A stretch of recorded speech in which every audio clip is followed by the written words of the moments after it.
মহান আল্লাহ তাআলা হচ্ছেন আজালি আবাদি চিরস্থায়ী অবিনশ্বর। আল্লাহ তাআলার সূচনাও নেই, শেষও নেই। প্রত্যেকটা জিনিসের সূচনা রয়েছে, পরিসমাপ্তি রয়েছে। সব কিছুর পূর্বে আল্লাহ তাআলা ছিলেন, আছেন, থাকবে। তো আল্লাহ তাআলা ছিলেন একটা সুপ্ত খাজিনা। তিনি চাইলেন নিজেকে পরিচিত করার জন্য, যিনি ছিলেন নিজের মহিমায় মহিমান্বিত, নিজের গৌরবে গৌরবান্বিত। তো আল্লাহ পাক চাইলেন যে পরিচয় প্রকাশ করতে হলে মাখলুকাত সৃষ্টি করতে হবে। এই জন্য আল্লাহ তাআলা সর্বপ্রথম সৃষ্টি করলেন নূর মুহাম্মদী সাল্লাল্লাহু আলাইহি ওয়াসাল্লাম। নূর মুহাম্মদী সাল্লাল্লাহু আলাইহি ওয়াসাল্লাম আল্লাহ পাক সর্বপ্রথম সৃষ্টি করলেন।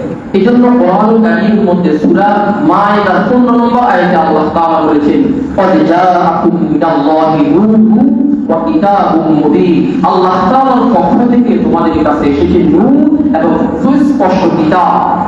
তাফসীর ফাতহুল কাদির, তাফসীর বাইজাবি, এই দুটো তাফসীরের মধ্যে তাফসীর চারটা উল্লেখ করেছে এই আয়াতের মধ্যে। "ক্বাদ জাআকুম মিনাল্লাহি নূরুন ওয়া কিতাবুম মুবিন", এই নূর শব্দ দ্বারা আল্লাহর হাবিবের নূর মুহাম্মদুর রাসূলুল্লাহ সাল্লাল্লাহু আলাইহি ওয়াসাল্লামকে বোঝানো হয়েছে। আর স্পষ্ট কিতাব তো আমরা সকলেই জানি, স্পষ্ট কিতাব হচ্ছে কোরআনুল কারীম। স্পষ্ট কিতাব কি? কোরআনুল কারীম। হযরত জাবির ইবনে আনসারী রাদিয়াল্লাহু তাআলা আনহু রাসূল কারীম সাল্লাল্লাহু আলাইহি ওয়াসাল্লামকে প্রশ্ন করলেন, ইয়া রাসূলুল্লাহ, ইয়া হাবিবাল্লাহ, আমার পিতামাতা আপনার জন্য কুরবান হোক। আমি জানতে চাই আল্লাহ তাআলা এই পৃথিবীতে সর্বপ্রথম কোন বস্তুকে সৃষ্টি করেছে?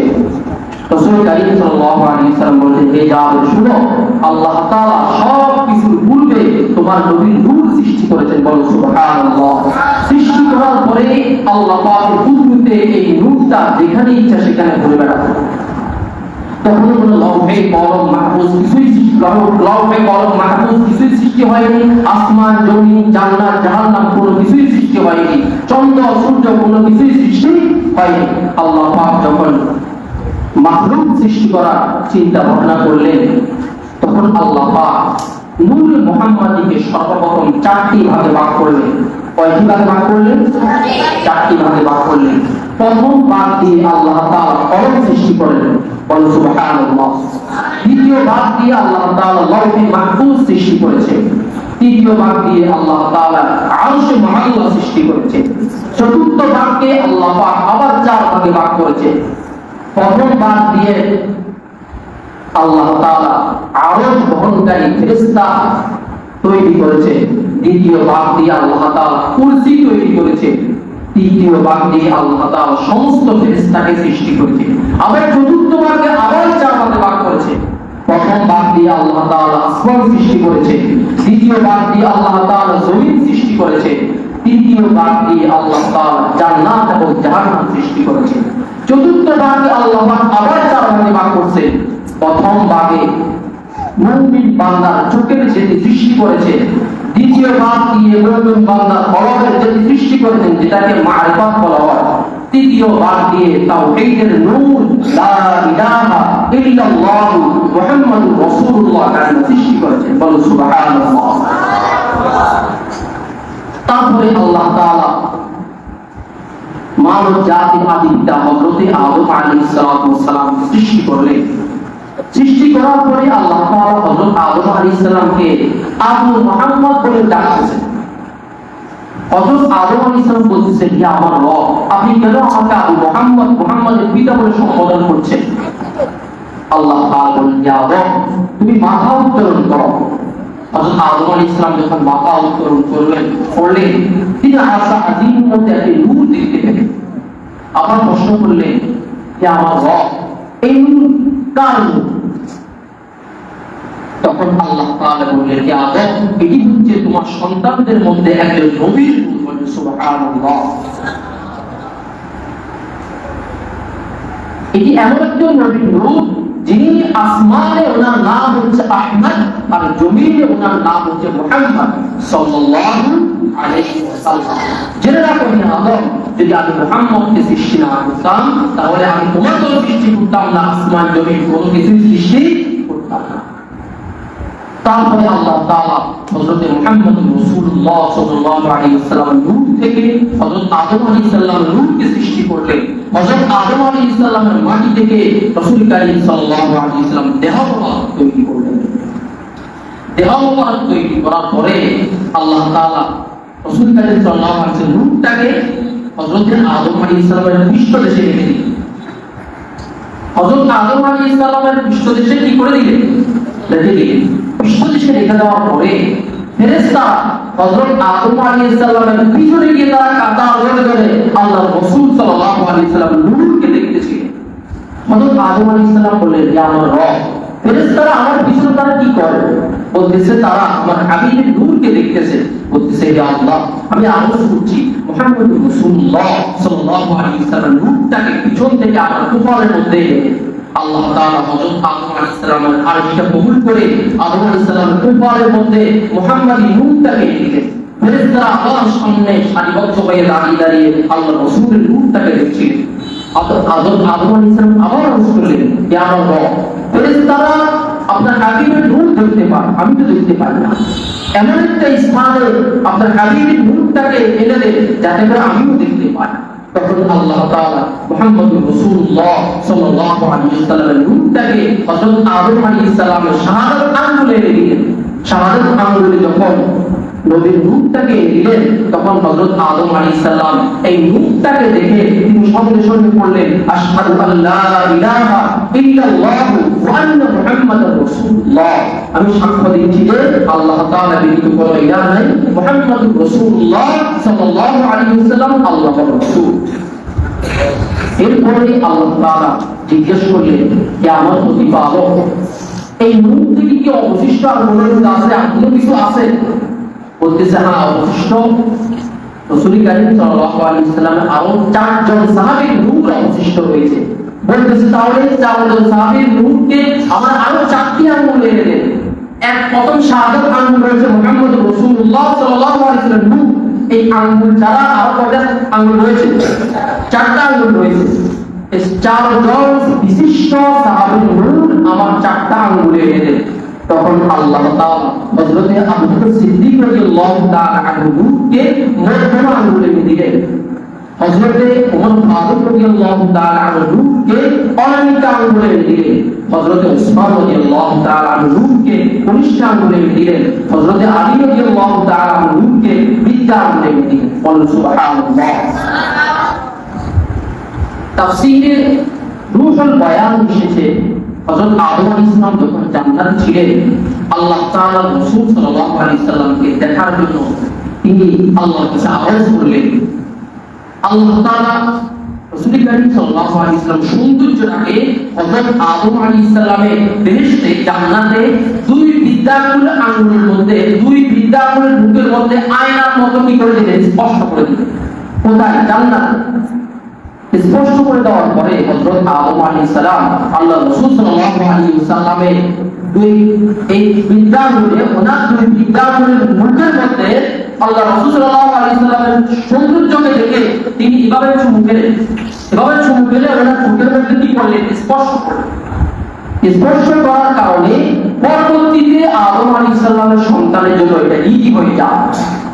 হযরত ইব্রাহিম আলাইহিস সালাম আল্লাহ রাসূল সাল্লাল্লাহু আলাইহি ওয়াসাল্লামকে পরবর্তীতে যখন এই ঘটনা ঘটেছে যে ইয়া রাসূলুল্লাহ ইয়া হাবিবাল্লাহ এই ঘটনা, তখন আল্লাহ রাসূল সাল্লাল্লাহু আলাইহি ওয়াসাল্লাম বলেছেন, যদি কোনো উম্মত আযানের সময় আশহাদু আন্না মুহাম্মাদুর রাসূলুল্লাহ এই বাক্যটা যখন শুনবে, আমার নাম শুনবে, তখন বিদ্যাঙ্গুলের 2 মুখের মধ্যে এভাবে চুমুকে যখন সুখে স্পর্শ করবে, তাহলে সে কখনোই অন্ধ হবে না। বলুন সুবহানাল্লাহ। আযানের মধ্যে যখন আশহাদু আন্না মুহাম্মাদুর রাসূলুল্লাহ এই বাক্যটা বলা হয়, আমার নাম শোনার সঙ্গে সঙ্গে সে যখন কি করবে? বিদ্যাঙ্গুলের মুখের মধ্যে চুমুকে চোখের মধ্যে স্পর্শ করবে, তাহলে সে আর কখনো কি হবে না? অন্ধ হবে না। আল্লাহ রাসূল সাল্লাল্লাহু আলাইহি ওয়াসাল্লাম মর্যাদাকে এইভাবে আল্লাহ সমুন্নত করেছে। সূরা আলাম নাশরাহ আল্লাহ পাক কি বলেছে, ওয়া রাফা'না লাকা যিকরা, হে রাসূল আমি আপনার মর্যাদাকে সমুন্নত করেছি। হযরত জিবরাইল আলাইহিস সালাম বললেন, হে আল্লাহর রাসূল আপনি কি জানেন আল্লাহ তাআলা যে আপনার মর্যাদাকে সমুন্নত করেছেন, এই যে কোরআন কারীমের আয়াত নাযিল হয়েছে, আপনি কি জানেন কিভাবে আল্লাহ পাক আপনার সম্মান সমুন্নত করেছেন? তিনি বললেন, না, আল্লাহ পাক বলেছে তিনি যেখানে আলোচিত হয় তার হাবিব মুহাম্মদুর রাসূলুল্লাহ সাল্লাল্লাহু আলাইহি ওয়াসাল্লাম সেখানে আলোচিত হয়। বলেন সুবহানাল্লাহ। আযানের মধ্যে আল্লাহর নাম রয়েছে, আল্লাহর রাসূলের নামও রয়েছে, ইকামতের মধ্যে আল্লাহর নাম রয়েছে, আল্লাহর রাসূলের নামও রয়েছে, কালিমার মধ্যে লা ইলাহা ইল্লাল্লাহ মুহাম্মাদুর রাসূলুল্লাহ আল্লাহর নামও রয়েছে, মুহাম্মাদুর রাসূলুল্লাহ সাল্লাল্লাহু আলাইহি ওয়াসাল্লাম নামও রয়েছে। অনেক মসজিদের মধ্যে দেখা যায় এক পাশে আল্লাহ লেখা, এক পাশে মুহাম্মদ লেখা। অনেকে বলে এটা শিরক, যেহেতু আল্লাহ পাকের পাশে মাখলুকের কোনো নাম থাকতে পারে না। মুহাব্বত একটা বিষয়, শিরক একটা বিষয়। হযরত মুসা আলাইহিস সালাম সাথে আল্লাহ পাক তুর পাহাড়ে কথা বলেন। মুসা আলাইহিস সালাম বলেছে, আল্লাহ আপনার সাথে কথা বলতে তৃপ্তি পাই না, আমি আপনাকে দেখতে চাই। আল্লাহ তাআলা বলেছে, না মুসা আমাকে দেখা যাবে না। বায়না করছেন, বারবার বায়না করছেন, আল্লাহ আমি আপনাকে দেখতেই চাই। তখন আল্লাহ তাআলা বলেন, আমাকে দেখতে চাও, তুর পাহাড়ে যাও, তুর পাহাড়ে গিয়ে অপেক্ষা করো। আল্লাহ পাক অনেকগুলো পর্দা থেকে শুধু একটা পর্দা সরিয়েছেন, সঙ্গে সঙ্গে মুসা আলাইহিস সালাম বেহুশ হয়ে সেখানে পড়ে গেছে। কিন্তু আমাদের নবী মুহাম্মদুর রাসূলুল্লাহ সাল্লাল্লাহু আলাইহি ওয়াসাল্লাম বিনা দরখাস্তে আল্লাহ পাক মেহমান করে নিজের কাছে নিয়ে গিয়েছেন। এটাই মুহাব্বতের বহিঃপ্রকাশ। বলেন সুবহানাল্লাহ। এজন্য কালিমার মধ্যে আল্লাহ পাক লা ইলাহা ইল্লাল্লাহ পাশে মুহাম্মদুর রাসূলুল্লাহ তিনি কি করে লিখেছেন, যদি কোনো মানুষ শুধু লা ইলাহা ইল্লাল্লাহ বলে মুহাম্মদুর রাসূলুল্লাহ না পড়ে সে কখনোই মুসলমান মুমিন হতে পারবে না। একজন মুসলমান হতে হলে, ঈমানদার হতে হলে লা ইলাহা ইল্লাল্লাহ বলার সঙ্গে সঙ্গে মুহাম্মদুর রাসূলুল্লাহ কি বলতে হবে। আযানের মধ্যে যদি আশহাদু আন্না মুহাম্মাদুর রাসূলুল্লাহ এই শব্দটা উল্লেখ না করে, বাক্যটা উল্লেখ না করে, আযান কি হবে? হবে না। এজন্য জিবরাইল আলাইহিস সালাম বলতেছেন, ইয়া রাসূলুল্লাহ আল্লাহ পাক যে বলেছেন ওয়া রাফা'না লাকা যিকরা, হে নবী আমি আপনার মর্যাদাকে সমুন্নত করেছি। এটাই হযরত ওমর ফারুক রাদিয়াল্লাহু তাআলা আনহু বলেন, হযরত আদম আলাইহিস সালাম যখন অনিচ্ছাকৃতভাবে ভুল করে ফেললে তখন আল্লাহর কাছে চাইলেন, ক্ষমা চাইলেন, ইয়া আল্লাহ অনেক বছর ধরে কেঁদেছি, আল্লাহ আমি আপনার কাছে শেষ পর্যায়ে এসে আপনার কাছে আমি আওয়াজ করতেছি, আপনি আপনার দোস্ত মুহাম্মদুর রাসূলুল্লাহ সাল্লাল্লাহু আলাইহি ওয়াসাল্লামের উসিলায় আমাকে ক্ষমা করে দেন। আল্লাহ তাআলা প্রশ্ন করলেন, হে আদম মুহাম্মদুর রাসূলুল্লাহ সাল্লাল্লাহু আলাইহি ওয়াসাল্লামকে এখনো তো দুনিয়াতে আমি কি করি নাই, পাঠাই নাই, তাহলে তুমি তার নাম কোত্থেকে জানো? বলতেছে, আল্লাহ আমাকে সৃষ্টি করার পরে যখন বললেন এই আদম মাথা উত্তোলন করো, আমি মাথা উত্তোলন করে আরশের খুঁটির মধ্যে আপনার নামের পাশে মুহাম্মদ শব্দটা লিখতে পেয়েছি। আমি তখন ভেবে নিয়েছি কোন সাধারণ মাখলুক হতে পারে না, সমস্ত সৃষ্টি জগতের সমস্ত মাখলুকাতের মধ্যে সর্বশ্রেষ্ঠ মাখলুক, সর্বপ্রিয় না হলে আপনার নামের পাশে তার স্থান হতো না। এজন্য আমি তার নামের উসিলা দিয়ে আপনার কাছে দোয়া চেয়েছি। আল্লাহ পাক বলে, আমি তোমাকে আমার হাবিবের উসিলায় ক্ষমা করে দিয়েছি। বলো সুবহানাল্লাহ। আল্লাহ পাক বললেন, আদম যে আমার দোস্ত যদি না হতো, আমার বন্ধু যদি না হতো, মুহাম্মদুর রাসূলুল্লাহ যদি না হতো, আমি তাহলে কোনো কিছুই সৃষ্টি করতাম না।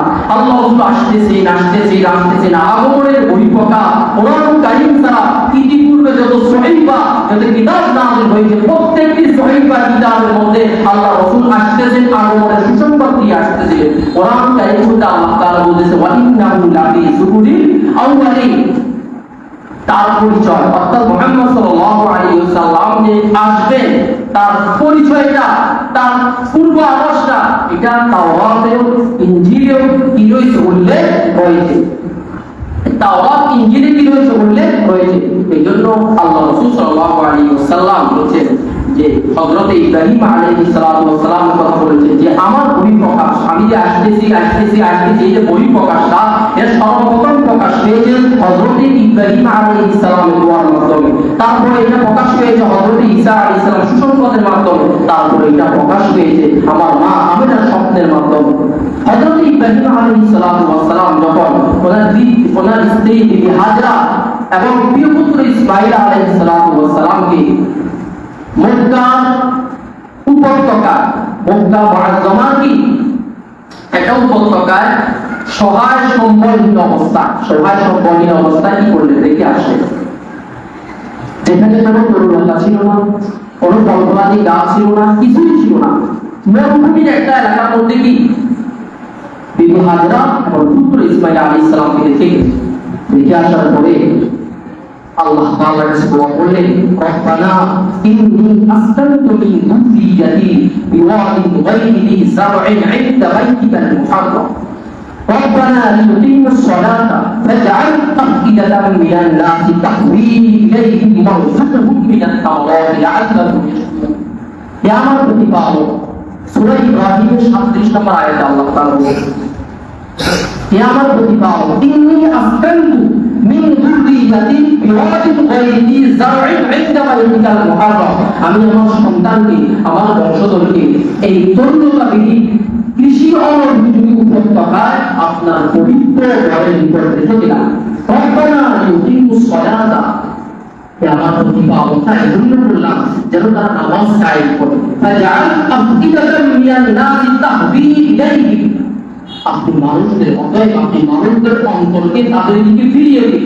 ওয়ারযুকহুম মিনাত তামারাতি লাআল্লাহুম ইয়াশকুরুন, আর আমাদের সন্তানের জন্য, আমার স্ত্রীর জন্য, আমার বংশধরের জন্য আপনি ফল ফলাদি দ্বারা রিজিকের ব্যবস্থা করেন, যাতে করে তারা কৃতজ্ঞতা প্রকাশ করতে পারে। বলুন সুবহানাল্লাহ। হযরত ইসমাঈল আলাইহিস সালাম ধীরে ধীরে যখন বড় হলেন, পিতার সাথে চলাফেরা করার বয়সে যখন উপনীত হলেন, তখন পিতা পুত্র উভয় মিলে কাবা ঘর নির্মাণ করেছেন। কাবা ঘর নির্মাণ করার পরে হযরত ইব্রাহিম আলাইহিস সালাম, হযরত ইসমাঈল আলাইহিস সালাম উভয় মিলে আল্লাহ পাকের কাছে দোয়া করেছেন ওখানকার বাসিন্দাদের জন্য, রব্বানা ওয়াবআথ ফীহিম রাসূলাম মিনহুম ইয়াতলু আলাইহিম আয়াতিকা ওয়া তুআল্লিমুহুমুল কিতাবা ওয়াল হিকমাতা ওয়া ইউযাক্কিহিম ইন্নাকা আনতাল আজিজুল হাকীম। সূরা বাকারার 29 নম্বর আয়াত। আল্লাহ তাআলার কাছে ফরিয়াদ করতেছে, রব্বানা, হে আমার প্রতিপালক, ওয়াবআথ ফীহিম, আপনি তাদের কাছে পাঠা রাসূলান, একজন রাসূল, মিনহুম, তাদের মধ্য থেকে, ইয়াতলু আলাইহিম আয়াতিকা, যিনি তাদেরকে আপনার পবিত্র আয়াত পাঠ করে শোনাবেন, ওয়া তুআল্লিমুহুমুল কিতাবা, এবং আপনার কিতাব শিক্ষা দিবেন, ওয়াল হিকমাতা, হিকমত, প্রজ্ঞা, জ্ঞান, বিদ্যা শিক্ষা দিবেন, ওয়া ইউযাক্কিহিম, এবং তাদেরকে পবিত্র করবেন, পরিশুদ্ধ করবেন, ইন্নাকা আনতাল আজিজুল হাকীম, নিশ্চয়ই তিনি পরাক্রমশালী প্রজ্ঞা। এটা ছিল কি হযরতে ইব্রাহিম আলাইহিস সালামের দোয়া। ইতিহাসবিদরা লেখেন যে হযরত ইব্রাহিম আলাইহিস সালামের পুত্র ইসমাঈল আলাইহিস সালাম বংশধর থেকে মক্কায় একমাত্র নবী হিসেবে আমাদের নবী মুহাম্মদ রাসূলুল্লাহ সাল্লাল্লাহু আলাইহি ওয়াসাল্লাম এসেছিলেন। ওই দিন দোয়ার মধ্যে বাবার সাথে হযরত ইসমাঈল আলাইহিস সালাম কি ছিলেন? শরীক ছিলেন। হযরত ঈসা আলাইহিস সালাম সুসংবাদ, ইনজিল কিতাবের মধ্যে আল্লাহ রাসূল সাল্লাল্লাহু আলাইহি ওয়াসাল্লাম যে আগমন করবেন, ইনজিল কিতাবের মধ্যে স্পষ্টভাবে বর্ণনা রয়েছে। তারই পুনরুক্তি করেছেন আল্লাহ তাআলা কোরআন কারীমের মধ্যে। সূরা সাদ 6 নম্বর আয়াতে আল্লাহ তাআলা বলেন, ওয়া ইন ক্বালা ঈসা ইবনে মারইয়াম ইয়া বানি ইসরাঈল ইন্নী রাসূলুল্লাহি ইলাইকুম মুসাদ্দিকান লিমা বাইনা ইয়াদাইয়া মিনাত তাওরাতি ওয়া মুবাশশিরান বিরাসূলিন ইয়াতি মিন বা'দি ইসমিহি আহমদ। আল্লাহ তাআলার স্মরণ করে যখন মারিয়াম আলাইহিস সালামের পুত্র ঈসা আলাইহিস সালাম বলেছিলেন, হে বনি ইসরাঈল, আমি তোমাদের নিকট রাসূল হিসেবে আল্লাহ পাকের পক্ষ থেকে রাসূল হিসেবে আগমন করেছি, এবার আমার পুত্র যে তাওরাত কিতাব নাযিল হয়েছে তার সত্য বলে আমি বিশ্বাস করি, এবার আমার উপরে আহমদ নামে একজন রাসূল আগমন করবেন, আমি তারই সুসংবাদ দিচ্ছি। বলো সুবহানাল্লাহ। এগুলো কি হযরত ঈসা আলাইহিস সালামের সুসংবাদ। মা আমেনা স্বপ্ন হলো, মা আমেনা বলেছেন, আমার শরীর থেকে একটা নূর বের হয়ে সাত দেশের পাশাকে উদ্ভাসিত করেছে। যখন আল্লাহ রাসূল সাল্লাল্লাহু আলাইহি ওয়াসাল্লাম আমার গর্ভে কি করেছেন? আগমন করেছে। এই জন্য সমস্ত নবী রাসূল যখনই আগমন করেন তৎকালীন ওই সময়ের সর্বশ্রেষ্ঠ বংশে কি করেন? আগমন করেন। আমাদের রাসূল সাল্লাল্লাহু আলাইহি ওয়াসাল্লাম তিনি নিজেও সর্বশ্রেষ্ঠ, যে বংশে আগমন করেছেন তাও কি সর্বশ্রেষ্ঠ। হাদিস শরীফের মধ্যে আছে, قال رسول الله صلى الله عليه وسلم يقول ان الله اصطفى كنانة من ولد اسماعيل। আল্লাহ তাআলা আমাকে হযরত ইসমাঈল আলাইহিস সালাতু ওয়াস সালামের বংশকে, কিনানা বংশকে সর্বপ্রথম কি করেছেন? বর্ণিত করেছেন। তারপরে ওয়াসফা কুরাইশা মিন কিনানা, তারপরে আল্লাহ তাআলা কিনানা বংশ থেকে কুরাইশ গোত্রকে মনোনীত করেছেন। প্রথমে ইসমাঈল আলাইহিস সালামের বংশ থেকে বনি কিনানাকে মনোনীত করেছেন, বনি কিনানা থেকে কুরাইশকে মনোনীত করেছেন, কুরাইশ থেকে বনি হাশিমকে মনোনীত করেছেন, বনি হাশিমকে মনোনীত করে আমাকে সর্বশ্রেষ্ঠ বংশে বনি হাশিম গোত্রেই আল্লাহ পাক আমাকে কি করেছে, তিনি ওই বংশে আমাকে ওই বংশের মাধ্যমে এই পৃথিবীতে আগমন করার সুযোগ করে দিয়েছেন। সুবহানাল্লাহ। তাহলে সর্বশ্রেষ্ঠ বংশে আল্লাহ রাসূল কি করেছেন, আগমন করেছেন। তাহলে সর্বশেষ কথা হলো আল্লাহ রাসূল সাল্লাল্লাহু আলাইহি ওয়াসাল্লাম আগমন করছেন অবশেষে আল্লাহ রাসূল সাল্লাল্লাহু আলাইহি ওয়াসাল্লাম আগমন করতেছেন। তিনি কখন আগমন করেছেন? 570 খ্রিস্টাব্দে। 570 খ্রিস্টাব্দে একটা ঐতিহাসিক ঘটনা ঘটে গিয়েছে। আল্লাহ রাসূল সাল্লাল্লাহু আলাইহি ওয়াসাল্লাম আবির্ভাবের পূর্বে বিস্ময়কর একটা ঘটনা, যে ঘটনাকে বলা হয় আবুল ফিল, হস্তি বাহিনীর ঘটনা। এই হস্তি বাহিনীর ঘটনার প্রায় 50 কিংবা 55 দিন পরে আল্লাহ রাসূল সাল্লাল্লাহু আলাইহি ওয়াসাল্লাম এই পৃথিবীতে কি আগমন করেছে। ঘটনা হচ্ছে এই, সৌদি আরবের দক্ষিণ পাশে, সৌদি আরবের কি দক্ষিণে ইয়ামান বরাবর পশ্চিমে লোহিত সাগরের অপর পাশে আফ্রিকার সেই বিখ্যাত হাবশি দেশটি কি অবস্থিত, যা বর্তমানে ইথিওপিয়া নামে কি পরিচিত। 525 খ্রিস্টাব্দে খ্রিস্টান রাজা আব্রাহা সেই ইয়ামান দখল করেন। ইয়ামান দখল করার পরে সে ধীরে ধীরে গোটা আরবের মধ্যে ঈসাই ধর্মটা প্রচার করতে শুরু করে। ঈসাই ধর্ম প্রচার করার সাথে সাথে সে গোটা আরবের যে ব্যবসায়ী রয়েছে, এই ব্যবসায়ী বাণিজ্যটাকে, ব্যবসায়ীদের হাত থেকে আন্তর্জাতিক বাণিজ্যটা যেন নিজের আয়ত্তে নিতে পারে প্রচেষ্টা চালাচ্ছে। সে তারই ধারাবাহিকতায় সে ইয়ামানের রাজধানী সানাতে একটা বড় আকারে গির্জা তৈরি করেছে, যেটা হচ্ছে কাবা শরীফের আদলে। অর্থাৎ ইয়ামান বাদশার মহলে জিনিসটা হচ্ছে পৃথিবীর সমস্ত জায়গা থেকে কাবা শরীফের মানুষ জিয়ারত করার জন্য আসে। এটা আমার ভালো লাগে না। আমি চাই যে ইয়ামান দেশে, ইয়ামানের রাজধানী সানাতে বড় একটা গির্জা নির্মাণ করি, যেখানে কাবার পরিবর্তে মানুষ ওই গির্জায় এসে কি করবে, জিয়ারত করবে, ইবাদত বন্দেগী করবে। তাও এই জন্য বাদশাহ আব্রাহা কি করছে, একটা গির্জা তৈরি করেছে সানাতে, ইয়ামানের রাজধানী সানাতে কি করেছেন, একটা গির্জা তৈরি করেছে। গির্জা তৈরি করে গোটা আরবের মধ্যে প্রচার করে দিয়েছেন যে তোমরা আর সামনে কি করতে পারবে না, কাবা শরীফে গিয়ে জিয়ারত করতে পারবে না, তাও করতে পারবে না, তোমরা এই গির্জায় কি করতে হবে, আসতে হবে, ইবাদত বন্দেগীর জন্য গির্জায় আসতে হবে। সমস্ত আরবের যুবকরা, বৃদ্ধরা, ওখানকার বাসিন্দা ঠিক উঠলেন যে আল্লাহ পাকের ঘরের পরিবর্তে একটা গির্জায় গিয়ে আমি ইবাদত করবো, এটা কখনো হতে পারে না। তখন কিছু যুবক তারা খেপে গিয়ে ওই গির্জার মধ্যে আগুন দিয়েছে। অন্য রায়তে আসছে যে কিছু যুবক শ্রেণী বাদশা আব্রাহাকে অপমানিত করার জন্য গির্জায় গিয়ে মলমূত্র ত্যাগ করা শুরু করছে, মানে পায়খানা প্রস্তুত করা শুরু করছে। এই গির্জা তৈরি করে সেখানে কি করছে, মলমূত্র পায়খানা প্রস্তুত করা শুরু করছে। বাদশা আব্রাহার কাছে যখন এই সংবাদটা যায় যে আপনি এত আশা ভরসা করে গির্জা তৈরি করলেন, আর আরবের লোকেরা সেখানে প্রস্তাব করা পায়খানা বানাইছে, মানে কি করতেছে, প্রস্তাব পায়খানা করতেছে। বাদশা আপনারা ভেবে গিয়ে বলুন না, তাহলে এই আশা বদল রাখা যায় না। তিনি ভেবে গিয়ে 570 খ্রিস্টাব্দে 13টি হাতি এবং 60,000 হাবশী সৈন্য বাহিনী নিয়ে মক্কার উদ্দেশ্যে রওনা করলেন। একটাই উদ্দেশ্য, কাবা ঘর আর থাকতে দেওয়া যায় না। মক্কার কাছাকাছি আসার পরে তিনি খুব পাঠালেন, বার্তাবাহক পাঠালেন যে মক্কার সর্দারদের সাথে বৈঠক করবেন।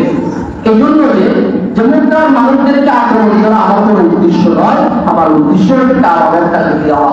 তৎকালীন সর্দারদের মধ্যে সবচেয়ে বড় সর্দার হচ্ছে রাসূল করিম সাল্লাল্লাহু আলাইহি ওয়াসাল্লামের দাদা আব্দুল মুত্তালিব। তিনি এতটাই ব্যক্তিত্ব সম্পন্ন ছিলেন, দেহের গঠনে দেখতে শুনতে এতটাই চমৎকার ছিলেন। উনি যখন বাদশা আব্রাহার সম্মুখে গেলেন, বাদশা আব্রাহা তার নিজের আসন ছেড়ে দিয়ে আব্দুল মুত্তালিবকে সম্মান জানালেন। আলোচনা শুরু হল। এদিক দিয়ে কিছু সৈন্যবাহিনী মক্কা লোকদের ভেড়া, বকরি, দুম্বা, উট এগুলো লুটপাট করে নিয়ে আসে। আলোচনা চলাকালীন সময় আব্দুল মুত্তালিব বারবার বলছিলেন যে আমার 200টি উট আপনার সৈন্যবাহিনী নিয়ে এসেছে, আমি সেগুলো চাই। বাদশাহ আপনার হতাশ হয়ে বলতেছে, আমি আপনার সাথে আলোচনায় বসেছি, আমি কাবা শরীফটাকে ভাঙতে চাই, আপনাদেরকে আক্রমণ করা আমার উদ্দেশ্য নয়। ওদের সেই বিষয় নিয়ে আলোচনা করবেন, তা না আপনি শুধু বারবার শুধু আপনার উট নিয়ে কথা বলতেছেন, আপনার উট চাই উট চাই। আপনি তো সেখানকার খাদে, সেই খাদে ওদের স্বামী বহন করেন ওই ঘরে। আব্দুল মুত্তালিব সুন্দর একটা উত্তর দিয়েছিলেন, বাদশাহ আপনারা শোনো, আমি কাবাগরের খাদে, আমি স্বামী বহন করি, কিন্তু কাবাগরের মালিক আমি নই। কাবাগরের মালিক একজন রয়েছে মহান আল্লাহ, তিনি তার কাবাগরকে রক্ষা করবেন। বাদশাহ আপনারা যখন নৈরাশ করেন, আলোচনা শেষ, তিনি তার 13টি হাতি এবং সৈন্যবাহিনী দিয়ে আবার মক্কার দিকে আগমন করলেন। মক্কার দিকে অগ্রসর হচ্ছে। যখন কাবার নিকটবর্তী হলেন, তখন বাদশাহ তার নিজস্ব যে হাতি, হাতির নাম হচ্ছে মাহমুদ, ওই হাতি কি করলেন, বসে পড়লেন। বসে পড়ার পরে হাতিকে মাহমুদ মানে যে হাতি পরিচালনা করে, মাহমুদ তার কানের মধ্যে বারবার আঘাত করতেছে, কেন তুমি বসে পড়ছো, তুমি উঠো। কিন্তু হাতি এক পাও সামনে অগ্রসর হয় নাই। বাদশাহ আপনারা আল্লাহকে চিনতে না পারে, কিন্তু আল্লাহ পাকে একটা মাখলুক হাতি তো আল্লাহ পাককে চিনেছে যে যেটা ধ্বংস করার জন্য যাচ্ছি, এটা কোনো সাধারণ রব নয়, এটা আমার বন্ধুদের, আমার আল্লাহর রব, তিনি আমাকে সৃষ্টি করেছে। হাতিকে এত চেষ্টা করো, হাতিকে উঠাতে পারে না। এদিক দিয়ে আল্লাহ পাক ফায়সালা করে দিয়ে আকাশ থেকে ঝাঁকে ঝাঁকে পাখি পাঠালেন ওই সৈন্যবাহিনীকে ওই বাদশাহ আপনাকে ধ্বংস করার জন্য। প্রত্যেকটি পাখির মুখে একটি করে পাথর, দুইটা পায়ের মধ্যে এক এক করে দুইটা করে পাথর, তাহলে প্রত্যেকটা পাখি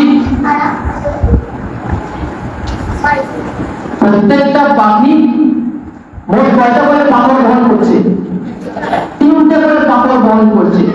পাথরের আকারগুলো হচ্ছে ছোট, পাখিও কি ছোট, কিন্তু আল্লাহ পাকের কুদরতি শক্তি, পাখিগুলো যখন পাথরগুলো নিক্ষেপ করছিল ওই সৈন্যবাহিনীর উপর, যার মাথার উপরে ওই পাথরটা পড়ে, সঙ্গে সঙ্গে সে গলে যায়, সঙ্গে সঙ্গে কি সে গলে যায়। অনেক চেষ্টা করে কেউ দৌড়াতে লাগলো, একটা সৈন্যবাহিনীও দৌড়ে পালাতে পারে নাই। আল্লাহ পাকের সেই পাখি পাঠানো পাখি পাথরের আক্রমণে সব উৎসাহ হয়ে গেছে। এই ঘটনাটা আল্লাহ রাসূলের আগমনে 50 থেকে 55 দিন পূর্বে কি ঘটেছে। যাই হোক, আলোচনা অনেক রয়েছে, আলোচনার সময় হয়ে গেছে। যদি সুযোগ হয় আবার কখনো, তাহলে ইনশাআল্লাহ আলোচনা করবো। এই কথায় এতটুকু আলোচনা করেছি। আল্লাহ পাক আমাদেরকে এই আলোচনা থেকে শিক্ষা গ্রহণ করে নিজের জীবনে বাস্তবায়ন করার তৌফিক দান করে আমরা সকলে বলি আমিন। ওয়া আখিরু দাওয়ানা আলহামদুলিল্লাহি রাব্বিল আলামিন।